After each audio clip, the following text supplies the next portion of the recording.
Hey guys, welcome to the Living Vertical live stream. I wanted to do a little chat with you all just to kind of touch bases. It's been a while since I've been on here. Sorry, I have had my cat come in here and she was sitting on me and got me all covered with hair. A little bit distracting. But I wanted to chat with you guys a little bit about my road trip over the break that I had from school, which of course is over now. I was able to take a little road trip out to Michigan, and it gave me a chance to do some shooting. And while I was out there, some of you may know if you watched my stories here on YouTube. I've been trying to use that a little bit here and there. Um, I got interested in these new lenses, the little Pentax 110 lenses, and wanted to actually try that out. So I'm actually shooting this live stream through the Pentax 110 18 millimeter lens, which is on my GH5. So I can't physically show you the lens, although if you look in my um, like the post that I made yesterday in the community tab on my channel, I was showed you a few test shots, and I can show you a few of the shots that I've taken with this on the XT1 as well. But anyways, for those of you who may be just joining me for the first time here, this channel is photography for the working class. I spent a lot of time working as a um, starving artist, if you could call it that, for a number of years doing photography and filmmaking, and I decided to go back to school for nursing. And so I'm actually in the process of completing my final semester of nursing school. And this past week was really the first week of classes. And of course, it's probably harder, arguably, than any of the other semesters because we're getting down to the wire.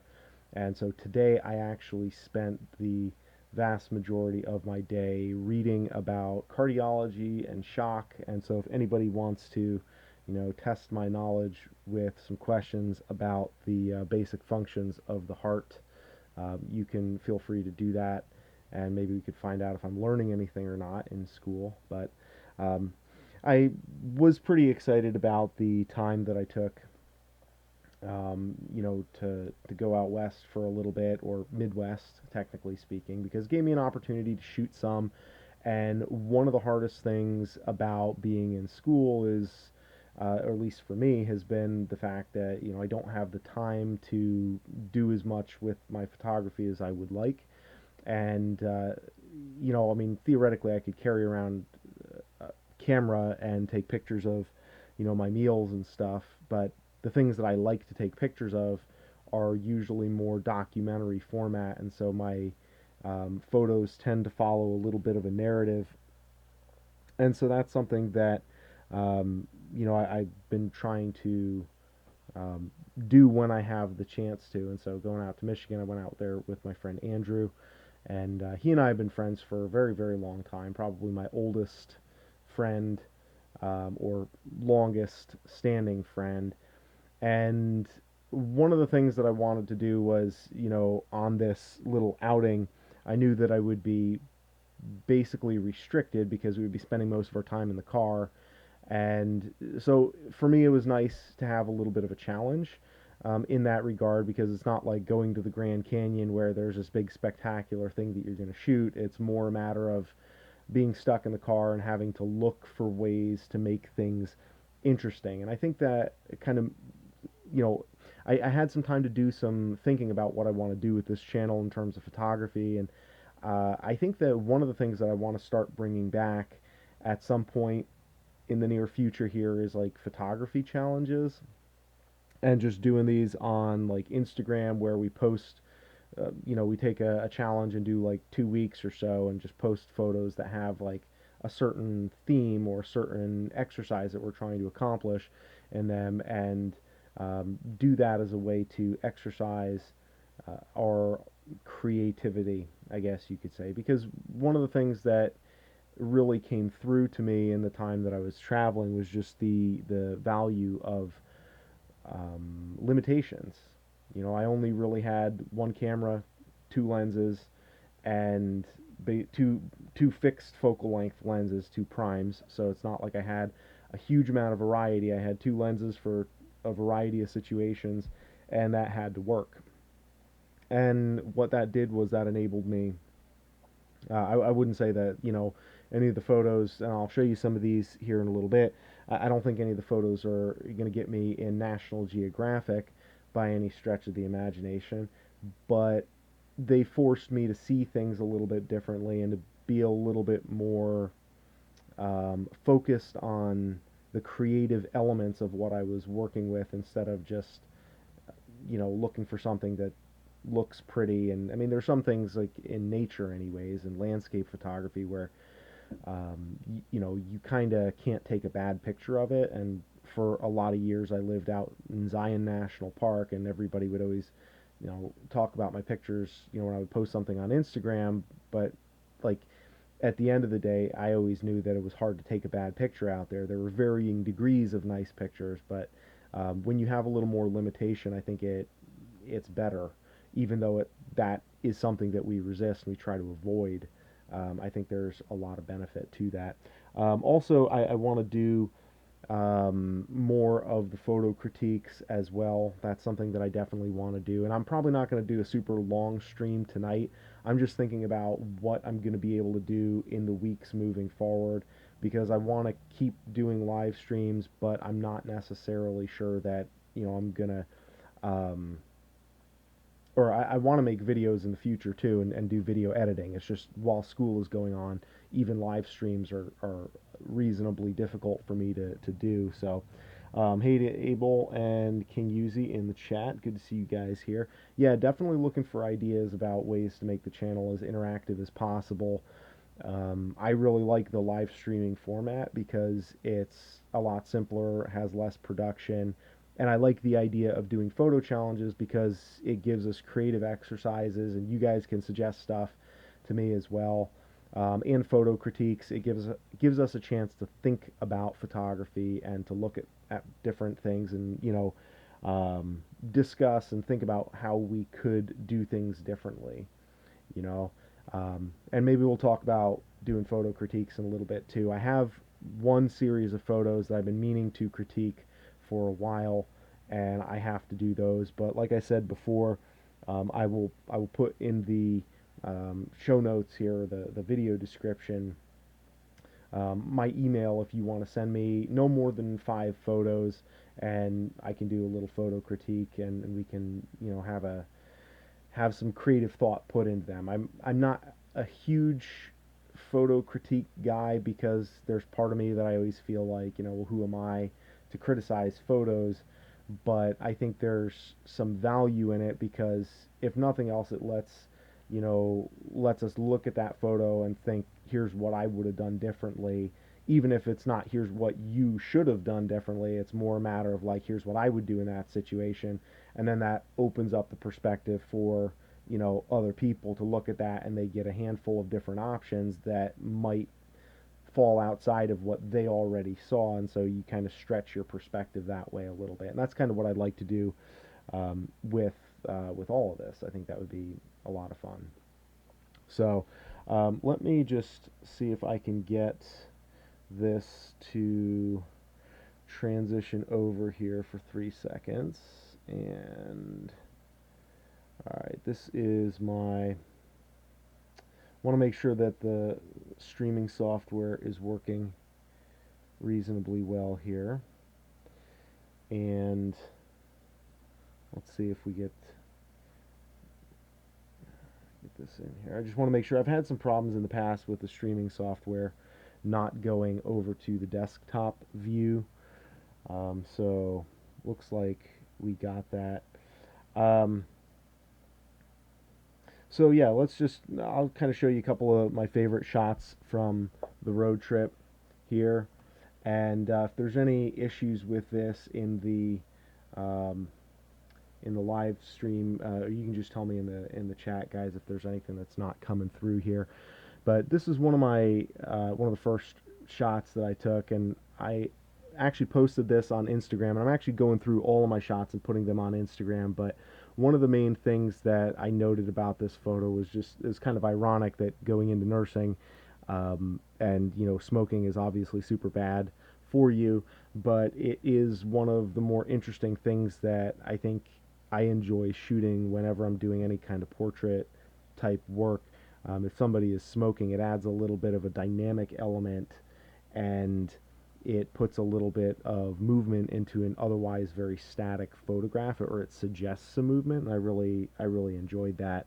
Of course, my friend Andrew and I spent most of the trip talking about options and methods for cessation of smoking, but every now and then when we had to stop so that he could have a cigarette, we would gave me a chance to exercise my creative muscles in a way that I didn't typically or wouldn't typically do, because obviously, like, I don't really smoke a lot. I don't have other friends who do.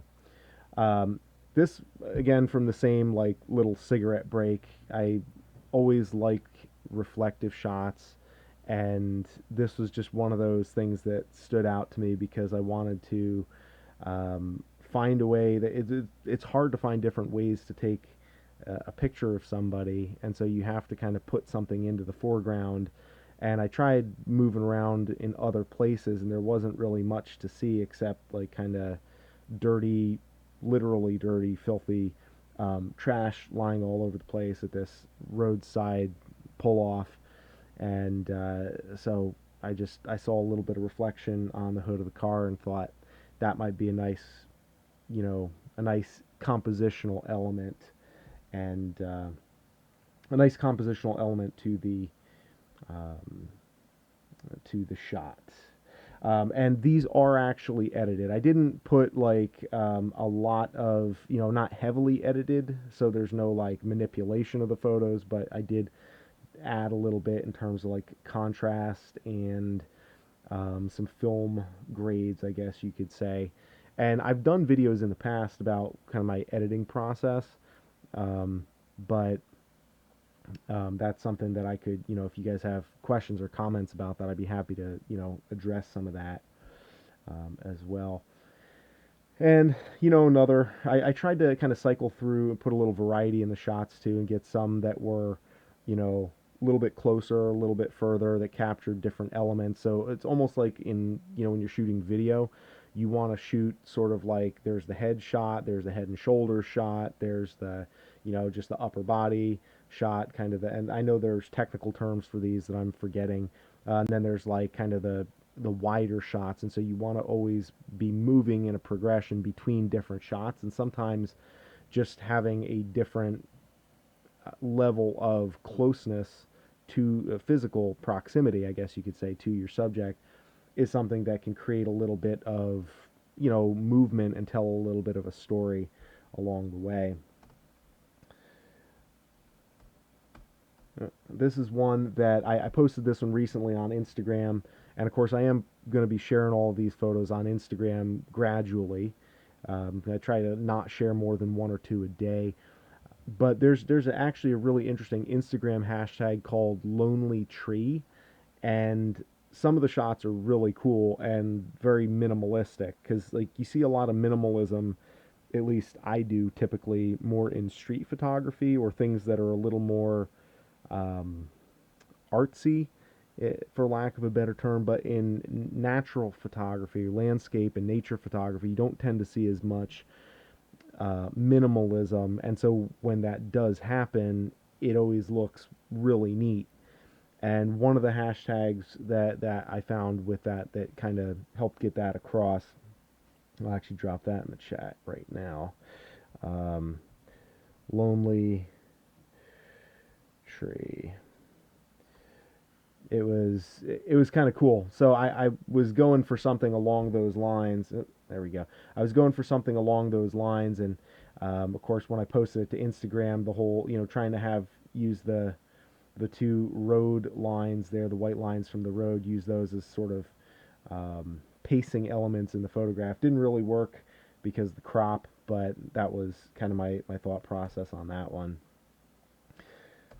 And then in the car, I shot a little bit here and there. I didn't shoot too many shots from actually inside the car, just because I guess there's not a lot of there's not a lot of options of what you can do from within a car. And also, I didn't want to make it too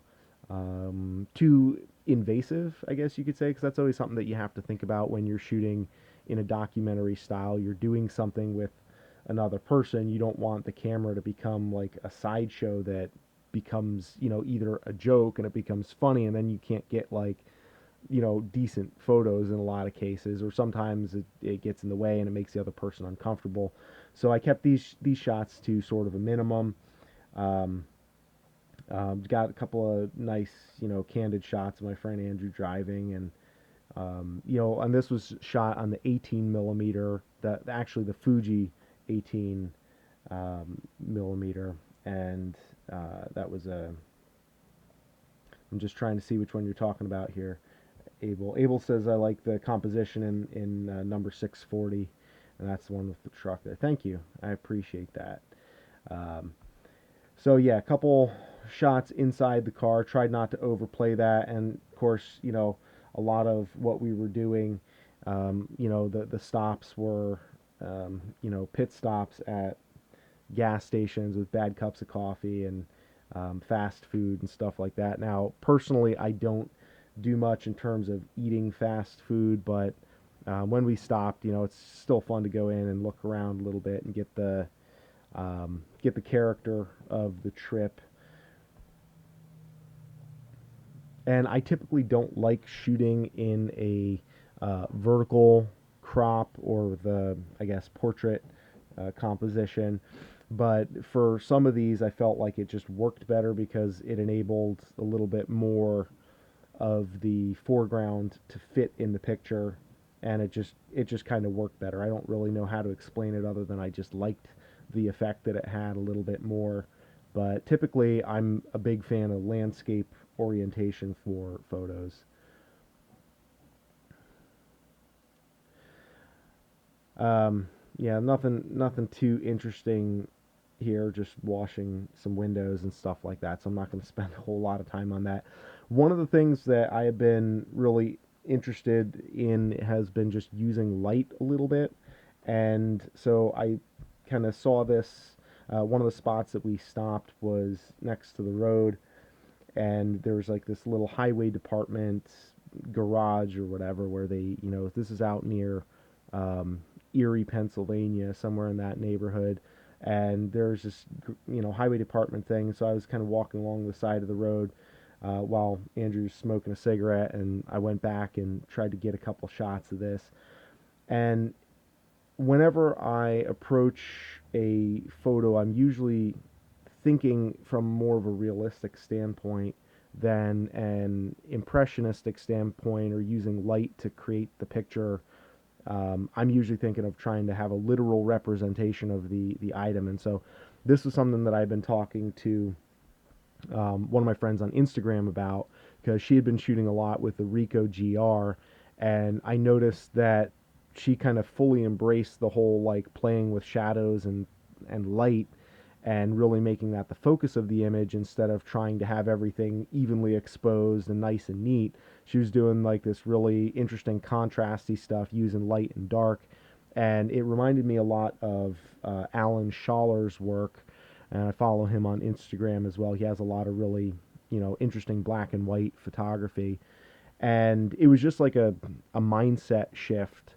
And so instead of trying to, really make a photograph that played against the strengths of the camera, which when it's dark and, you don't have a tripod, like you can't really do long exposure shots, but to be able to use that to your advantage and just really try to focus on that effect that the light and the dark are starkly contrasting with each other and making. That's kind of what I was trying to do here. So let's see here. Oh, I see what we got going on. The screen's a little bit zoomed in too much. Alright, so, and this is the same shot, only I did it in black, or instead of doing it in black and white, I did it in color. And I'm not sure why the um, screen is looking like that. That's interesting. Alright, I'm not going to try to get too focused on that. But anyways, this is another, just a different version of that shot that I did in color. Alright, and a couple more in black and white, and then finally I did one, just kind of the roadside thing, smoking a cigarette by the side of the road there in black and white. Um,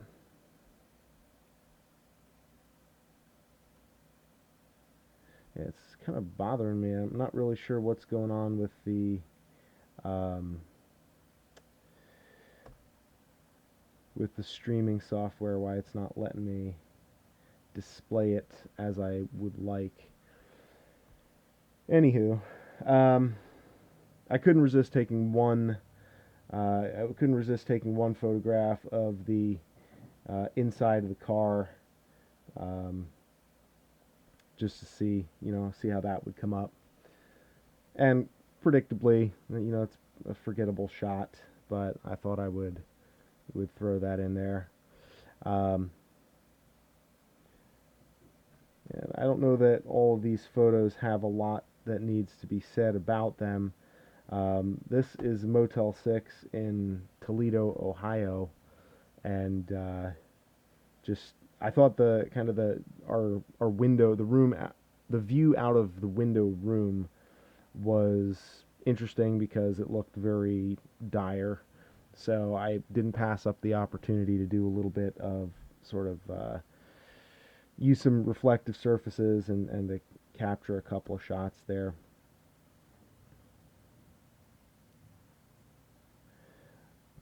This is another one that I like, just a little shot out the back window of the truck during a cigarette break.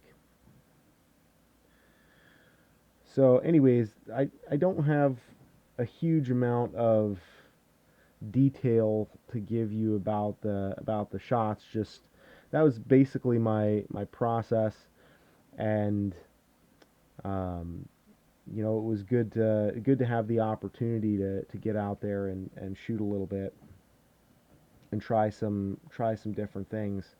And I apologize about the um, orientation of the screen there. I'm not really sure what the deal is there with that. I'm going to have to uh, get that ironed out at some point here. Maybe do this again. So far, every time I've done a live stream and tried to use the desktop view, it has been a problem in one form or another. So I'm not entirely sure why that is, but we'll get it figured out here at some point. Hopefully. So, moving right along. One of the things that I kind of got into when I was out there, actually, you know what? I think I may have fixed it. Um, Actually, hang on a second, Abel. I think I may have fixed at least some of the problem here. There's like every time I've tried to do a live stream and put the desktop in the mix, it's always gotten a little bit squirrely. But this might be a little bit better. Okay, well, let's pop over here and try this again. Let's see what this looks like now.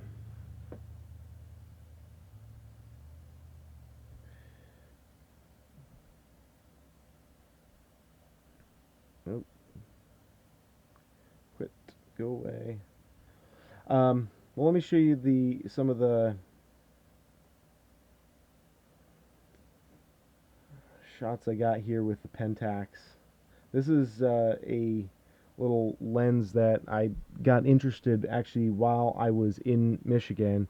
I started watching some stuff by Caleb from DSLR Shooter, and he was talking about these little Pentax 110 lenses, which are really, really, really tiny. And if you look at the picture that I posted in the Instagram, I'm sorry, not the Instagram, in the community page of my channel, there's, you can actually see it on the, I think it's on the, I put it in my story on the GH5 and on the XT1, and these are really, really, really tiny little lenses, and they go for like 20-30 bucks, something in that neighborhood. And so I ordered this while I was out there, and I got an adapter for it, so I was able to put it on and play with it a little bit. And testing it out, I put it on the XT1. One of the things I found with this lens is that um, it's kind of challenging to get the focus precise with it, because of the fact that it's wide open all the time, so there's no like adjustable aperture on it. You have to kind of shoot it wide open all the time, and I believe it's like an f2.8 or somewhere thereabouts. So it's a pretty, I mean, not a super fast lens, but it's reasonably fast, at least by my standards. And so it's really easy to miss the focus where you want, since the lens is tiny, and it's a little bit fiddly when you're trying to adjust everything in there by hand. And then also you gotta be really careful that it doesn't go past what you're trying to shoot. Hey Tiff, I see you joined us. I was just waxing poetic about your experiments on Instagram there, and how much I like what you're shooting with the Ricoh. I'll go back to those photos and show you guys the full view of the road trip photos in a second. And so, because of the fact that this little lens is kind of hard to focus, I was trying to shoot stuff a little bit closer to me so that I could get a better idea of just, how good the optical quality is on the lens. And it's all plastic. And I mean, you can't expect too much from a $30 lens that you pick up at a yard sale or a flea market or whatever. But one of the things I actually like about this a lot is the fact that it tends to have a very center weighted, well, the optical characteristics are just center weighted. Like, everything in the center is pretty sharp, and then towards the edges there's a little bit of vignetting, and there's a little bit of softness around the edges, which typically is what I do anyways when I edit photos. So I just use myself as something to shoot at here, initially, which was, whatever. Not the best pictures I've ever taken of myself, and as you can see, like, the focus was a little bit off. Even using my phone as a sort of remote to be able to check the focus a little bit, it was kind of hard. So I employed my cats as models, and this is my cat Stitch. And I was actually really impressed with the way that this lens performed for shooting the cats, because it's quite sharp. I mean, you can see like the hairs on her tongue, and it resolves everything, but it gives a very nice, just kind of it's very nice, I think, for like environmental portraiture. If you want to have a little bit of, scenery included in something that you're shooting, but you also want it to draw the eye naturally towards the center, it's got a really nice effect in that regard, or it's useful. I don't know if I were doing like, something where I was shooting landscape or street or something like that, I don't know if I would want to use this as much. Although the fact that it's so tiny is somewhat advantageous. And this is Stitch's daughter. This is Jojo, one of my other little kitties. And I don't know if you can really see it that well on here, but just like I was able to get this like in perfect focus, and like you can see like the individual hairs on the tip of her little nose.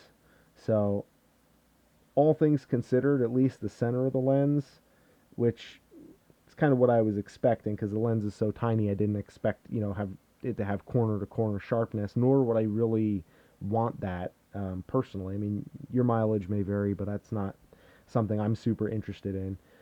But I like having that center weightedness about the lens. And of course, a picture Lilo drew for me, and clearly a portrait of me. You can see the resemblance. And then I got the cats being extra cute and hanging out together in the window. So had to throw the lens back on and grab a shot of that because that one was too good to miss. Um, but and then of course the cats started crowding me in and like trying to sniff the lens. Um, so let's see. I got a couple questions in the chat. Let me go to this real quick. Switching. Okay, going back to the live view. I'm talking to the camera now. All right, let's see. Got a couple questions. Abel said, I think this is the lens for those who want info, including me. Happy to give you any info that I can, Abel, if you have questions about it. As you guys may know, I've been interested in these old lenses for a while because I just like the character, kind of that center sharpness with, some, I don't want to say dullness, less sharpness in the corners and kind of drawing the user's or the viewer's eye to the middle. Those are really nice for the style of photography and portraiture that I like to shoot, and it tends to work really well. I don't think you have to have corner to corner sharpness. That's never been a big thing for me. And also the price of these lenses is really good. There's a couple other lenses that I actually have on the way, which were also incredibly cheap. They're both Russian lenses. The Industar 61, I think, and the 69. One is like a 50, and one is like a 60 or some weird focal length, and the other is a 28. So those should be kind of interesting. Tiff asks, is it a macro lens as well? Since it's center sharp, that would be great if it was. I don't know. Like, I haven't used it for macro. I don't shoot a lot of macro stuff. Although one of the Industar lenses, I think it's the 69, which is a 28 millimeter, it comes with some macro tubes. So I might try it as a macro lens. But that's one area that I haven't gotten really into well. Um, Abel says a wide-angle lens for the Pentax Auto 110 system. Max aperture is f2.8. Closest focusing distance is 25 centimeters, and a bunch of other optical information that I don't really know what that means necessarily. Queen of San Joaquin says, "Hey everyone, hey Queen of San Joaquin, good to see you in here, back on the live stream." Yeah, it's an interesting little lens, and I've enjoyed playing with it. It's so small that a lot of times that I was shooting, I was kind of, would get part of my finger actually in the shot, and it would, um, you know, something I would have to kind of watch out for periodically. But I think it's you know, for the money, the adapters are like $15 on Amazon, so it's hard to go wrong with something like that. I think that the other thing that I really like about it is the fact that it is wide angle, and so typically when people are asking me about like budget recommendations for lenses, I'm always pretty quick to include some manual focus vintage lenses because they're super cheap for like 50 millimeters and out, more telephoto lengths, because when you're shooting portraits or whatever, you're generally speaking, you don't necessarily have to worry about sudden movements. It's not like wider angle stuff that you would be shooting for like action. So I always recommended getting like the 18 millimeter lens from Fuji as sort of the native lens, so you have autofocus with that, and then work with manual focus on some of your longer lengths. But this actually does a halfway decent job. Again, I haven't tested the corner to corner sharpness and like, any pixel peeping scenarios, but I can tell you just by looking at it, you can tell that it's a little bit, that it softens out towards the edges, like just because the size of the lens is so small compared to the size of the sensor, and it doesn't entirely cover everything. So, I mean, there's no ugly vignetting or ugly blotchy marks on it, but it is something to keep in mind depending on how much sharpness you want. So yeah, definitely simple and sharp. I would say those are two very reasonable adjectives for this lens. It is simple, it is sharp. I'm going to be posting a number of photos kind of as I finish testing this lens and finish posting my shots from the road trip. I'm going to be putting that stuff on my Instagram page. And actually, ironically, it's funny that you mentioned, Tiff, that you mentioned shooting macro. One of the things I've been wanting to do, you know, some of you may remember I talked about fly tying and fly fishing in some of my earlier videos, and um, I actually enjoy taking pictures of the flies that I tie, and doing so with an iPhone is actually really difficult because the iPhone is not really set up ideally for that. So I've been kind of thinking about venturing into macro photography, in the absence of other things to do documentary photography about, as I'm preparing for the spring and kind of getting my fishing kit set up and tying more flies and taking time to do that, that kind of gives me something else to photograph, and an avenue of photography specifically that correlates with the outdoor stuff that really has driven my photography over my lifetime, but also just something that I haven't really explored in great detail and start to put that out there. So that's pretty, I'm excited about that, to kind of have some ideas for stuff to work on moving forward. And like I mentioned earlier, for any of you who are just joining, I'm thinking about reintroducing the photo challenges where we kind of do compositional challenges and work those out together, and also to do photo critiques so that we can kind of make the channel a little bit more interactive, with the time that we have, because I don't have the time to shoot and edit videos right now, because this last semester of nursing is um, kind of like the final push, and so this is the summation of all the stuff that I've learned in nursing and all of the stuff that I've crammed into my brain for exams and tried to remember, and it's hard, it's pretty hard, and so I don't want to do anything that's going to take away from that, obviously, because those of you who I'm talking to right now, you guys have been here since before I made the decision to even go into nursing and kind of go through that process. Which, actually, just while I'm thinking of that, thank you for being patient and sticking around with me, and being part of my community here, or contributing to this community,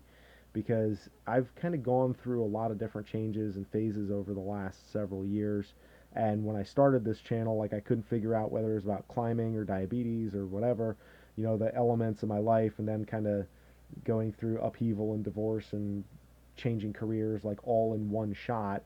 And then my ex getting sick, and it's just like a lot of things changed, and this channel, believe it or not, has been really useful to me, um, as a resource, if you will. And this may sound really weird, and maybe I'll do a video on this at some point that's like nicely edited and all that stuff, but because I think it's kind of a cool concept, and I creatively, like, I can envision shooting a really nice video that would tell this story in a little more artistic way. But like, when so many things happen in your life, and you change, and your surroundings change, and the people that you thought were going to be in your life for the rest of your life completely remove themselves from your life, like, it leaves really big holes in your life that you don't know how to fill, and you kind of have to level everything down and go back from the ground up and build yourself up over again, and kind of figure out, okay, who am I going to be now? Because, like, I had this life, I had this future, I had these expectations, these plans, this is what was going to happen, and now the stuff is just gone, like, goneth. It's just not there. And, you know, it can be really frightening, and it can be, emotional and thought provoking and sad and frustrating because you feel like you invested so much into people and relationships and a future and a past that now you just don't have. Um, and so one of the things that would happen to me a lot is like I would get really focused on what I was doing with nursing, and then it was almost like I would wake up, not literally wake up out of a sleep, but it was like sometimes I would just kind of come to my senses and be like, oh yeah, I remember when I used to climb stuff, and I used to, I had this whole other life that was completely disconnected from where I am right now, and being so hyper focused on the goals of like studying and school, I kind of dissociated myself from everything that brought me to this point.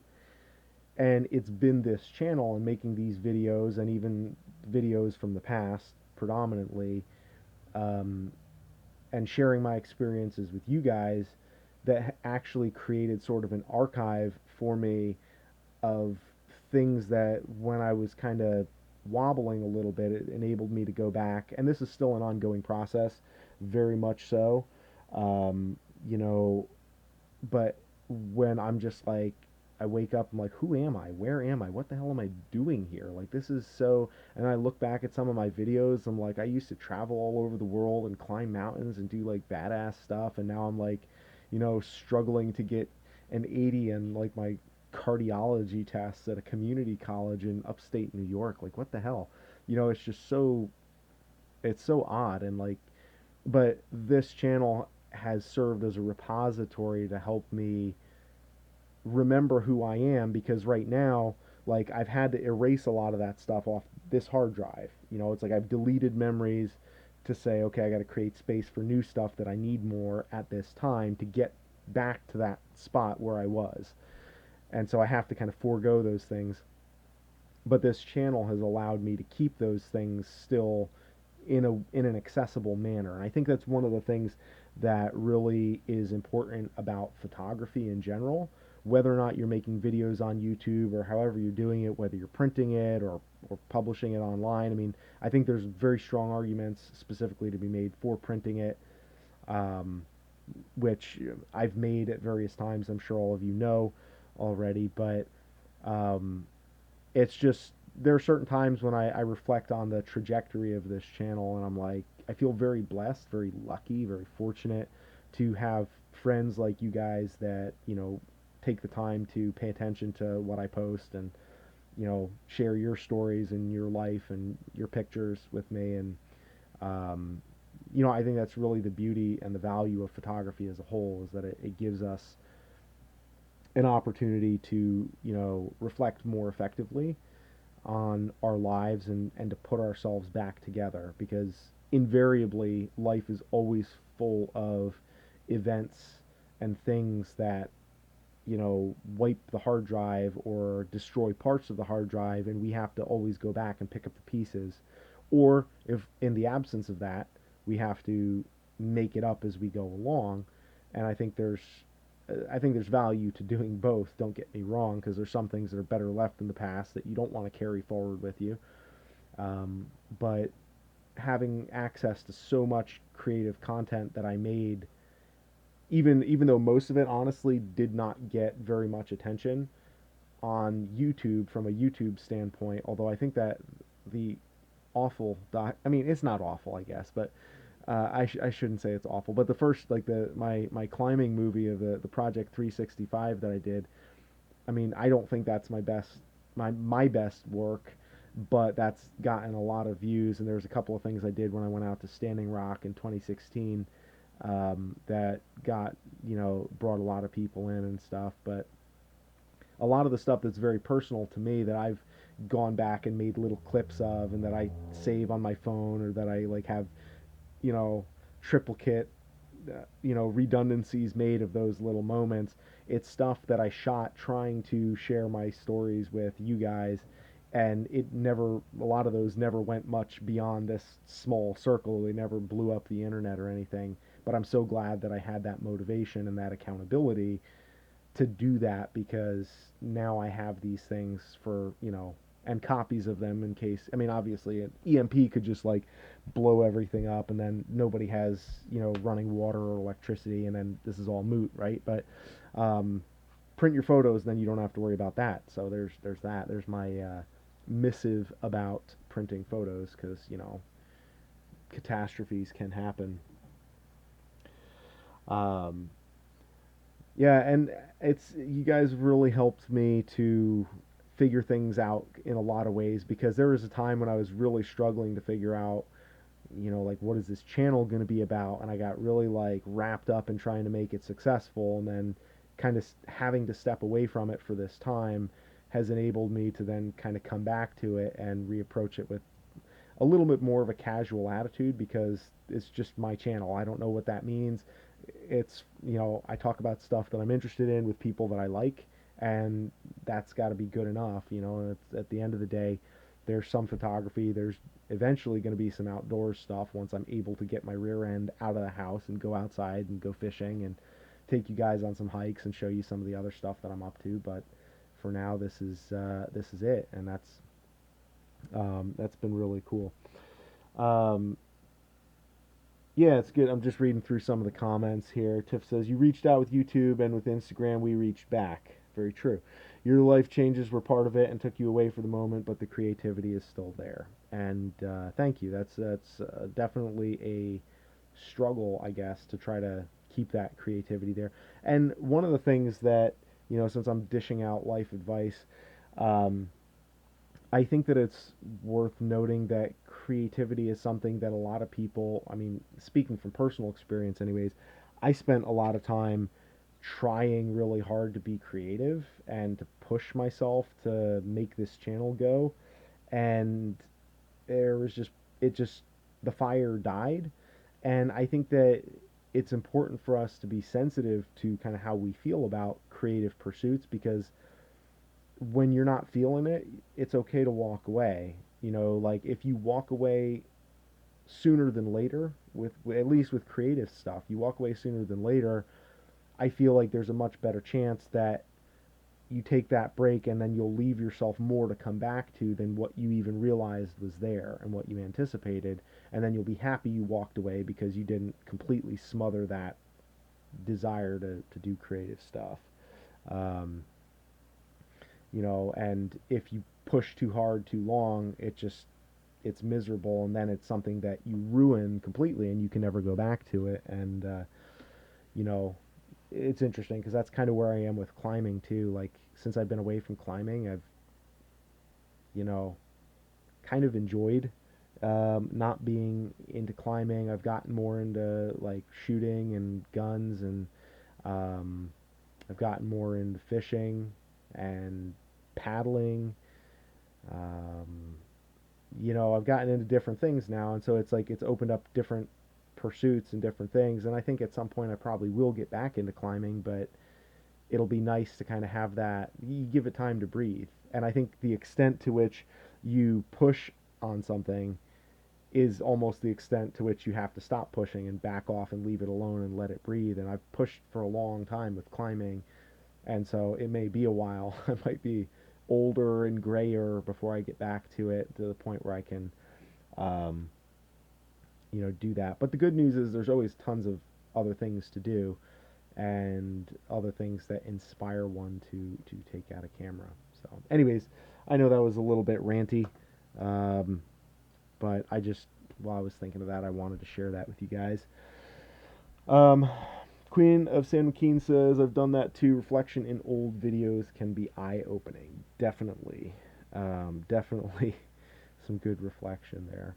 Um, all right, so that's pretty much what I had for this live stream. It's like a little after 11 here.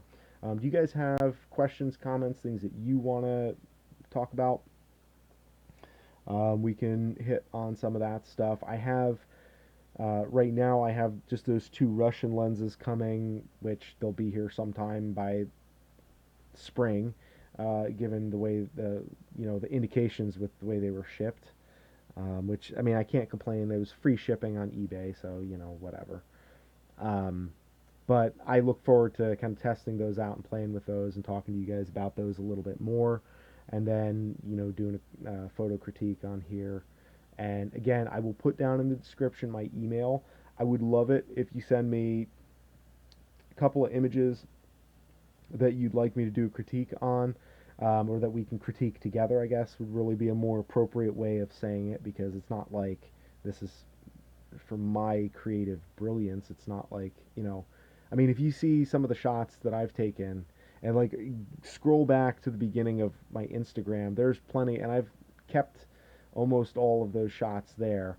There's a handful of, like, when I first discovered HDR as a thing and I didn't know what it was just like, ooh, more clarity, more HDR, more HDR, and like you can see that. And there's some that I just look at and I'm like, ah, oh, man, that's so awful. I can't believe I did that, but I did. Um, so it's not like I'm some sort of creative genius that has, you know, superiority to lecture others, but I would like to make that a thing that we do here with some photo critiques. And some other news. I'm excited for the launch of apparently the XT4 at some point. They're going to announce that, and I think what, X104 or something like that. Is that the, yeah, X100F? Wait, what's the, oh hell, this is proof. I've been away from photography for too long. I forgot the names of the cameras. The X100T, X100F, the one after the F. I don't know if that's like the 5 or whatever, but they're a new X100. They're like kind of doing another round of new cameras. The flagship Fuji cameras, I guess, with the X Pro 3 or whatever that they came out with. I'm really excited for that, um, because of the fact that that's going to make the price of the Fuji XT2 go down some more. And for me, like, many of you watching this may have even been brought to this channel by the XT2 videos that I made. Some of the most popular videos that I made on this channel were me like complaining about the video features. And of course now I've completely given up on Fuji cameras for video, just because the battery was too small for the platform, and so they couldn't compete with what Lumix was doing. And of course now I just don't care, because I have the Lumix, the GH5, and I love it, and I'm not trying to make one camera to rule them all. It's like, that's a dumb idea, and you know, it's a very arbitrary idea. Maybe not a dumb idea, but you know, whatever. It's not, I'm not doing that, um, you know, I'm not doing that anymore, so I can kind of get off that soapbox. But from a stills camera perspective, I think the XT2 is like, and maybe some of you who have some experience, you can either, in the chat, or if you're watching this after the stream, can correct me in the comments. I can't think of any reason to buy a camera like I can't think of anything that they could add to like the XT3 or the XT4 strictly from stills that would be worth buying for. Like, that's a huge major innovation over the XT2, because the XT2 for a stills camera, be still my heart. I mean, just, I love the XT2. What a beautiful camera. I mean, even the XT1 is awesome too, but the XT2 is a little bit more chunky, a little more robust, dual card slot. I mean, whatever. I don't have to go through all those features, but I'm excited about the fact that that camera is now like half the price it was when I first bought it, and I can use it as just a stills camera without having to worry about it being a, you know, one camera fits all. Um, King Uzi says he has an essay for college about making YouTube videos. Would you mind if I emailed with some questions? I would absolutely love that. I would absolutely love that. I always love talking about all this stuff. Super. Um, I did not hear that they were discontinuing the XH1. I guess, yeah. I'm not sure why. I think they decided to kind of make the XT4, which they haven't officially announced the XT4, but Fuji rumors leaked that they're going to announce the XT4 sometime in early February, supposedly. And the XT200, of course, is the one that came out. Um, but yeah, I mean, there's been, because I follow Fuji rumors on Twitter, and they put stuff out from time to time, and so I try to kind of, you know, I'm just curious how far behind I am in the camera game, because now that I'm looking at things very differently, I'm just like, cameras stopped evolving after the XT2. What else is there? Like, why would I want to buy an XT3 or a 4 for that matter? Although one of the things that I heard, and if this is true, I think it would be great for other people who have money, not me. But that's that they put a more robust battery in the XT4 that actually can support the, all of the gizmos that go along with the video, with the 4K video and stabilization, the IBIS, and all of that stuff. And if that's the case, then I think that might be really nice, because a lot of the features of the XT3 and the XH1 were things, at least from a video standpoint, that to me the big limiting issue was always the battery life, because whatever it would do for video was great, but it couldn't do on the fly when you're only shooting with batteries in a sustained manner. Whereas the GH5, I'm live streaming right now on batteries. Like, this is one battery and I still have 2 bars left in it. It's been going for like an hour and no problem. And that's one of the things that makes the GH5 amazing to me, why I love it. And compared with the XT2 and the XT3, which I believe is also on the same battery, it's like they're increasing the work that they're asking the battery to do, but they're still keeping the battery small, so it's like it can do more advanced features, but it sucks the battery faster, and that creates a bottleneck in terms of the usefulness for a one camera fits all, like run and gun type of solution. You need to have something that where the battery is up to it and that it can also perform as well. And it sounds like they're finally getting to that, to that point. Um, yeah, I didn't know that they were discontinuing the XH1, but I guess it wasn't really super popular, because I think the XH1 was really built more around the video specs, and I think that there's not a lot of dedicated video shooters in the Fuji ecosystem. I mean, I think there's some still shooters that also want to shoot some video, but they're more married to the stills than they are to the um, to the video. And I think for that reason, it's probably not worth it to create competition amongst the existing cameras that they have if they can just upgrade to the XT4 and get that squared away, and then that way they kind of keep everything all together. I guess that kind of makes sense. Tiff says the only reason I would upgrade to the XT3 or another is speed if it was needed, and like, I guess so. Again, I can only comment from the things that I've ever used a camera for, but to me, like, I don't know how much faster there's a certain point where, like, diminishing return, right? Where it's like, how much faster can the camera get? Um, and like, to me, the XT2 is like the perfect value of size. Again, for stills only, not talking video.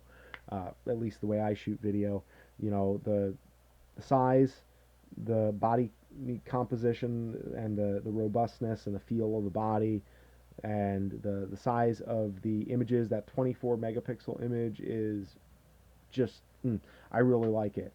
I really like it a lot. So one of these days, maybe once I land a job in nursing in another like 3 years, just kidding, it shouldn't be that long. Um, but once I actually have income and I can be a responsible human being, and it's not like, I have to use student loans to buy my camera, I'm not going to do that. Um, that's probably the next camera that I'm going to buy, is the XT2 again, and it's going to be awesome, and I'm going to be money ahead, and I can't see a reason to buy an XT3 or an XT4, honestly, because I can't, like, the GH5, like, I haven't found anything. Sorry, my phone is telling me something about my blood sugar, that I probably should pay attention. Oh, it says it's low. It's not that low. My phone's lying. My blood sugar isn't low. It's not low. Anyways, I'm just sitting on my sensor that's telling me what my blood sugar is. But anyways, yeah, I can't think of anything that would really, you know, necessitate buying a new or a different video camera. I'm just, I don't know. I guess one of the things that has come from my being less involved in photography, more broke, and um, well, yeah, that, and also doing some reflection on myself, is that I'm a lot less, like, the gear lust doesn't really have a hold of me so much anymore, and so I'm I mean, I can still be critical of the gear that I'm playing with and the things that I see. Like, I have that in me, but I'm much more grateful for the fact that I have the stuff that does as much as these cameras do. And, like, yeah, you can always find something to complain about or something that you don't like, or they can always make marginal improvements, but I mean, what these cameras can do is just unbelievable. It's really cool, the stuff that, I mean, even what like the XT1 does, you know, it's it's a clunky old camera that you can get for like 300 bucks on eBay, but it takes great pictures. Like, it's just beautiful. And same thing like with these old, $20-$30 Pentax lenses. Like, they're, yard sale stuff, but they work great. They take beautiful pictures. It's just, I think when you're excited and grateful to be using a camera or to be shooting the thing that you're experiencing, I think that comes through. And that's a hard thing to define. It's a hard thing to buy. It's a hard thing to list on a spec sheet. Tiff said, I found those who do photojournalism based on assignment saw a big difference, but I don't do that. That could make some sense. I think that, to be fair, it's like my position of, just being thankful for what the old cameras can do. That works pretty well when I'm not worried about, like, losing a paycheck over, having a shot that's out of focus or something like that. So that's a luxury of being an amateur, and one of the things that I actually enjoy very much about not having to fret about kind of the financial side of photography. Um, Abel says, I think I just want the XT2 because of the shutter release button, and I want to shoot with the release cable, and I can't on the XT1. Yeah. Yeah, that is really nice on the XT2. Um, I just I just feel like it's the perfect. It's got it because, like, the XT1, I really like it, um, in terms of, like, the image quality, but there's something about the 24 megapixel sensor where it's just a little bit bigger and it gives you a little more real estate, and I just like that. Um, and I don't know. I think the 24 is like the perfect size for photos. That was when I was shooting full frame. I had the Nikon D650, no, D600, I think I had, when I was shooting full frame, and that was like 24 megapixels, and it was just kind of blew my mind. But I got very used to shooting with that size image. And I didn't want anything bigger. I didn't want anything smaller. It was like, because that was like right when the D800 or 850 whatever came around, and that was the one with, like, I don't think that, or 810, maybe it was the D810. It was like, had like a 48 megapixel image, and it was too much. It was just way too much, and I didn't want something that was that extra. But um, the 24 is a sweet spot as far as I'm concerned. So, all right, we are at an hour and 3 minutes here. Um, what do you guys say we start winding this down? I'm about ready to um, be done because I have bed to get to and still a lot more reading to do and schoolwork, which is all hateful. But it needs to get done because once my schoolwork gets done, then I can do more of these videos, right? That's kind of the plan. Um, if you're watching this to the end of the video, oh hell. So the thing about this alarm, so that alarm that you may have heard, that's like my blood sugar alarm, and because of the way this um, continuous glucose monitor. It's like a sensor that lives in me, and like I inject one every 10 days, and it just kind of sits in, just under the skin, and it reads my blood sugar continuously, and it sends alerts to my phone via Bluetooth. It's pretty clever, honestly. Um, when my blood sugar is high or low, so that I can keep it from going high or low, which is really handy. Um, and of course, not covered by my insurance. I'm only have these sensors right now thanks to a very lovely gift from a good friend of mine. But I don't think he's here on YouTube. Darren, if you see this, thank you so much for sending me those. And you need to get on YouTube, Darren, if you're watching this. Good friend of mine sent me these sensors.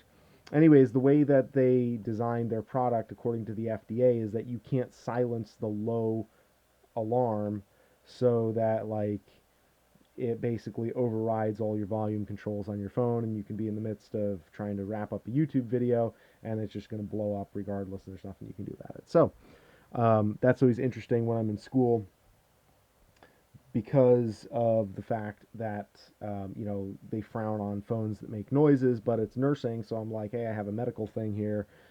So what I usually do is I just put my headphones in the jack so that it tricks the phone into thinking that it's sending the alert, but it does it through the headphones, so nobody can hear it, and that's kind of how I get around it. Um, Tiff says I agree about the 24 megapixels, which is why I like the X100T and the GR2, Ricoh GR2 for black and white mostly. And Tiff, if you don't mind, just put your Instagram handle, drop that in the chat. I think most of the folks that are in here right now probably already follow you, but I've really enjoyed watching what Tiff's been doing with with her black and white photography on the Ricoh GR. It's like it really kind of forced me to rethink the way that I look at black and white photography, and just stark contrasts in lighting in general. It was very instructive to me. I mean, I've seen other photographers who shoot that way, but it didn't have the same impact on me until I saw somebody that I knew go from shooting a way that was very familiar to me, that I was like, oh, I see what you did there. And then I watched her kind of transition that into something that was like, oh, this is different. This isn't what I'm used to seeing. And kind of seeing her make that change, it kind of unlocked something in my head, that from a creative standpoint, that was useful. So I think that was really cool. If you want, I mean, if you want, like, obviously you don't have to drop your Instagram handle, but I think your stuff is really cool, and I think other people would benefit from seeing it. Tiff says, she said that she likes the GR2 for that reason. Abel says it's not a little bigger, it's much bigger, but I don't have complaints about the image size on the XT1. That's true. I guess it's I mean, to me, it seems like an incremental jump, but um, hard drive space has not really been an issue for me because I have a lot of it, and I have. Come here, kitty. I got a cat interrupting me. Come here. She doesn't want to listen. Okay, looks like my cat is not going to be joining the live stream just yet. Maybe she will in a little bit. Oh, come here, kitty. There we go.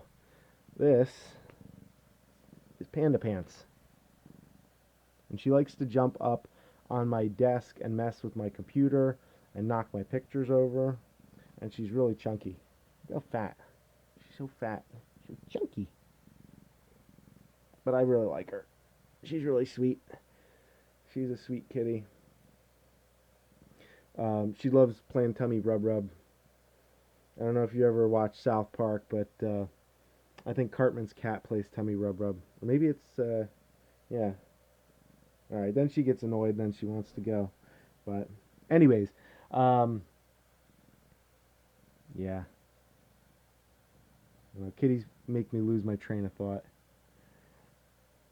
I got a bunch of kitties right now. I got 5 around here. Although, hopefully, at least the 2 little ones are going to be going a little bit here.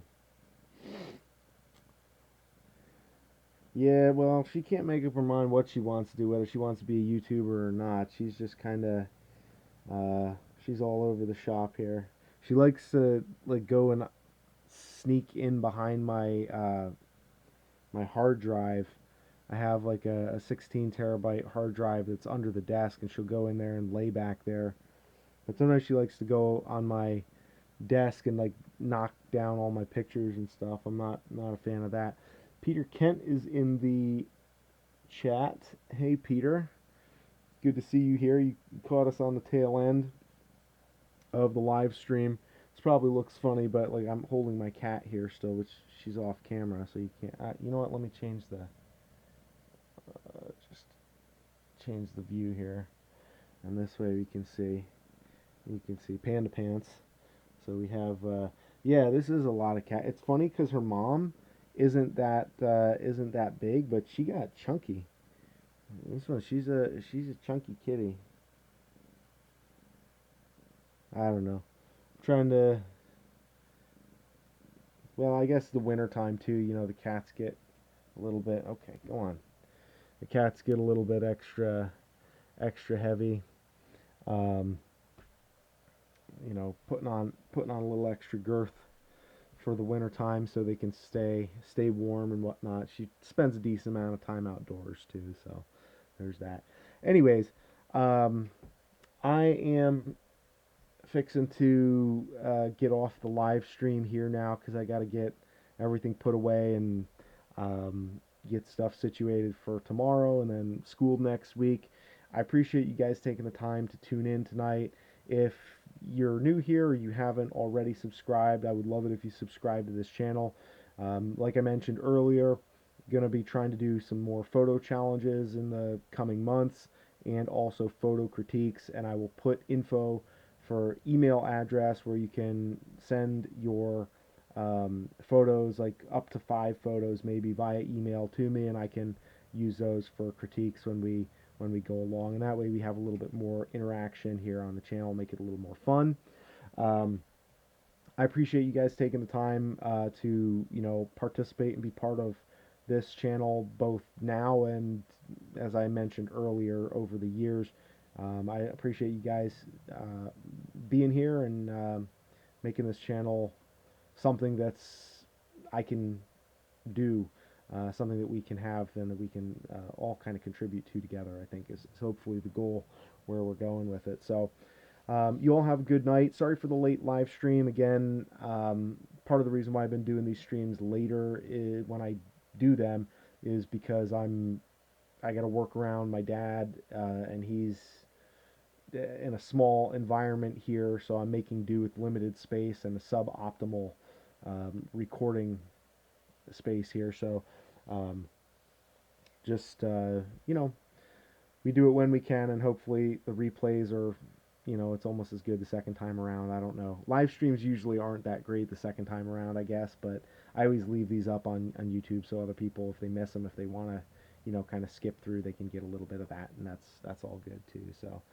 yeah, glad you were able to catch this one as well, Tiff. I know the last couple ones, we didn't quite catch you right on the at the right time, and I guess you make a good point. The midnight shift and folks that are working late, which probably within a year I will be one of those people that's working overnights, and so maybe I'll be watching live streams that are happening late night sometimes too. So it's good to be able to kind of keep everybody company and whatnot. So, alrighty, gang.